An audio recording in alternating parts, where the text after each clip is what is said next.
Welcome back to Coronation Street. We're here today with two of the biggest stars of the show right now. Not only are they gorgeous and delicious, but they're talented actors, and everybody seems to love Helen Flanagan. How are you? Hello, I'm very good, thank you. I'm a bit nervous meeting you.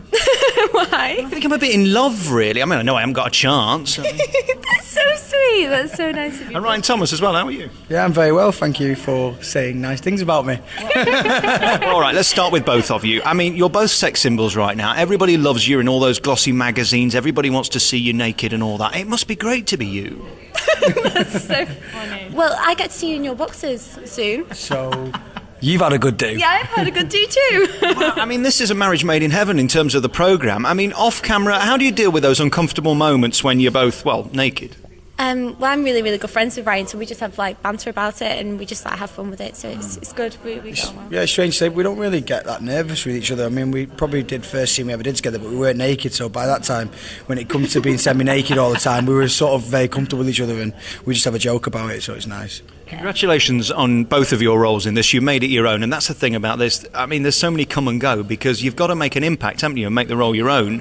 Certainly with you, Helen, right now, I mean, you're just fabulous. Everybody wants to watch you and see you for various reasons. Don't go anywhere. Don't go anywhere. I don't upset you. I'm just starting with Helen. Oh, that's really sweet of you to say. I really, I love my character. I'm very, very fortunate because, I get to, have a lot of fun with my character, and it is really, really good fun. And I think everyone kind of likes Rosie because she's funny and she's that kind of like glamorous character. And it's really good. Is it true that you're only as good as your material and you're only as good as the lines they give you? They've given you some corking stories, haven't they? I'm very lucky because the scriptwriters give me some great lines to do, and I think there's all different sides of Rosie. I mean, I think she's, you've seen her being quite bitchy, but I think with the storyline with with Jason and everything, I think it brings out, not a boring, but like a much nicer kind of side to Rosie, which is still fun and still good. But so that's nice, because it kind of gets a bit, samey if you're just being like bitchy and stuff. So this kind of shows the character, does have a heart and stuff, which is much interesting to play. And of course, she's been around the houses and stopped in most of them. Where do you draw parallels between you and her? Because it's difficult, isn't it? Because you're doing this every day. How do you kind of make sure that the line stops when you leave Coronation Street at Granada?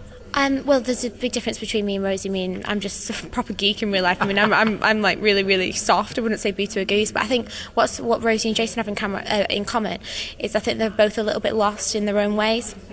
So I think it's really, really quite special that they found kind of maybe like love with each other and stuff, because it's I think they are a bit lost, both of them. So. And of course you've got the current big storyline with your sister in the soap being a lesbian and all of that. It's dealt with in such a funny way. That's how they do it at Coronation Street. It's kind of heavy at the same time, whereas EastEnders would make it depressing. Coronation Street makes it funny.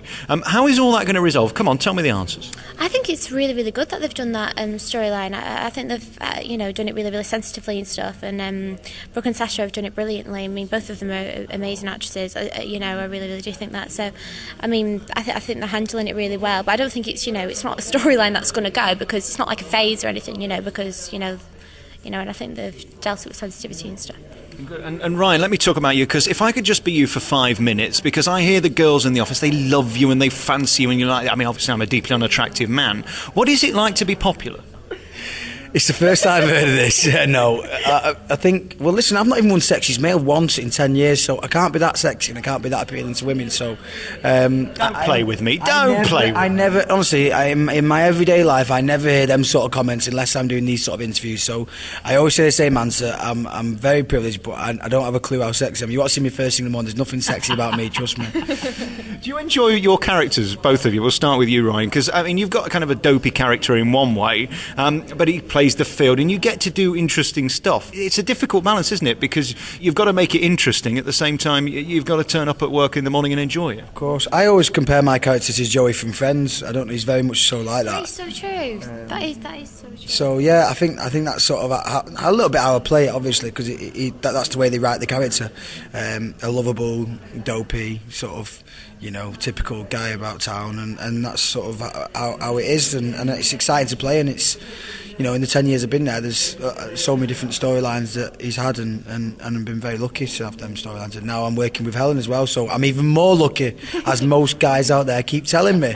But what I've noticed about Ryan and stuff is like you're like seriously like you're so natural though. You make everything like so real and stuff. So do you know what I mean though? Even though like you are, it is though. You are. He's really really good to work. I think that's honestly. I don't mean this just to flatter you, but I think that's the great thing about all the soaps is if you look like you're acting, it's not going to work. And it never looks like he's acting, which is good. Thank you, Helen. She's been really nice to me. She's never this nice to me normally. It's only because we're on the mic. Don't think I didn't notice earlier. There I was doing another interview as you were beating each other up. What happened? No, we just have banter. Seriously, we're like brother and sister, which is it's really nice to have that relationship. Yeah, there's a lot of love in the room. Yeah, a lot of love and hate between the two characters and the two characters that are playing them. Do you have a lot of time to hang around when you're at Granada recording the show? Because you do incredibly long hours, but you're not filming all the time, are you? Well, there is sometimes like waiting around, but at the moment because of the 50th, it's so manic. We're all kind of like pushed from one unit to the other. But I mean, everyone's in the same boat, so all the cast kind of keep our spirits up. We all have our banter together, and we all just pull each other through and realise, how lucky we are, to be part of the 50th and how amazing it is. So, if you're so busy, why are you wasting your time talking to me?